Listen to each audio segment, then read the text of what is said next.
All right, welcome back to World History 2. And in this video, we look at part 4 of our world regions from 500 to 1500. So if you're ready to get those brain cows milked, let's get to it. Okay, first up, let's look at the Mediterranean region. And remember this period, roughly from 500 to 1500 CE. So right after the fall of Rome, Rome didn't just fall and die immediately. There was still a lot of Roman left in the Mediterranean before the Renaissance rolled around. And that continuation of Roman culture is what we call the Byzantine Empire. The Byzantines were primarily Greek-speaking, culturally distinct from the Western Europeans who spoke Latin. But because there were so many similarities between the two, the Byzantines are considered the Eastern continuation of the Roman Empire. One major difference, though,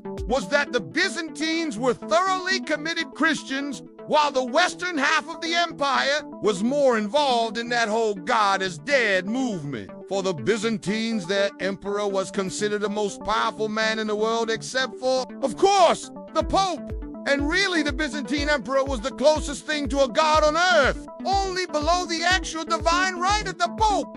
So that is why it was kind of awkward when the Pope and the emperor got into theological debates. The other big thing about the Byzantine Empire was that it was the guardian of classical learning, because they had a strong connection to Greece and Rome. The Byzantines preserved their texts and ideas and passed them down to the Renaissance Italians. Meanwhile, across the Mediterranean, another big cultural group was rising: the Muslims. Now, the religion of Islam arose out of the Arabian Peninsula around 570 CE with the Prophet Muhammad. This was a monotheistic religion that preached the equality of all people in the eyes of Allah and the importance of submitting to His law. Once Muhammad died, his followers, known as Muslims, spread out from the Arabian Peninsula and created several great empires.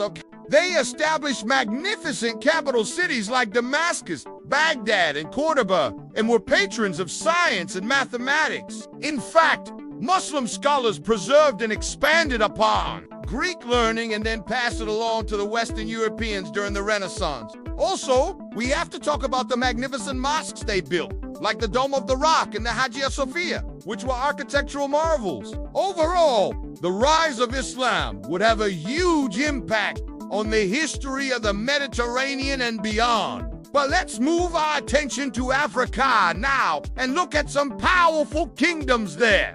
First off, there was the Kingdom of Mali, centered around the city of Timbuktu, which became a center of trade and scholarship. Its wealth came from controlling trans-Saharan trade routes, and its rulers were often devout Muslims. Another kingdom you should know about is Ghana, located for the west. They also controlled important trade routes and became incredibly wealthy. In fact, medieval Ghana was probably the wealthiest state in all of Africa. And lastly, the Kingdom of Songhai overthrew the Kingdom of Mali and briefly united much of West Africa under one ruler. And let's head over to Asia now and talk about the big empires there. First off, you gotta talk about Tenson, China. During this era, China was ruled by a series of dynasties, but the Tang and Song periods were definitely the greatest. They presided over an age of prosperity and economic growth with flourishing cities and the invention of new technologies like gunpowder. Along with their innovations in art and poetry,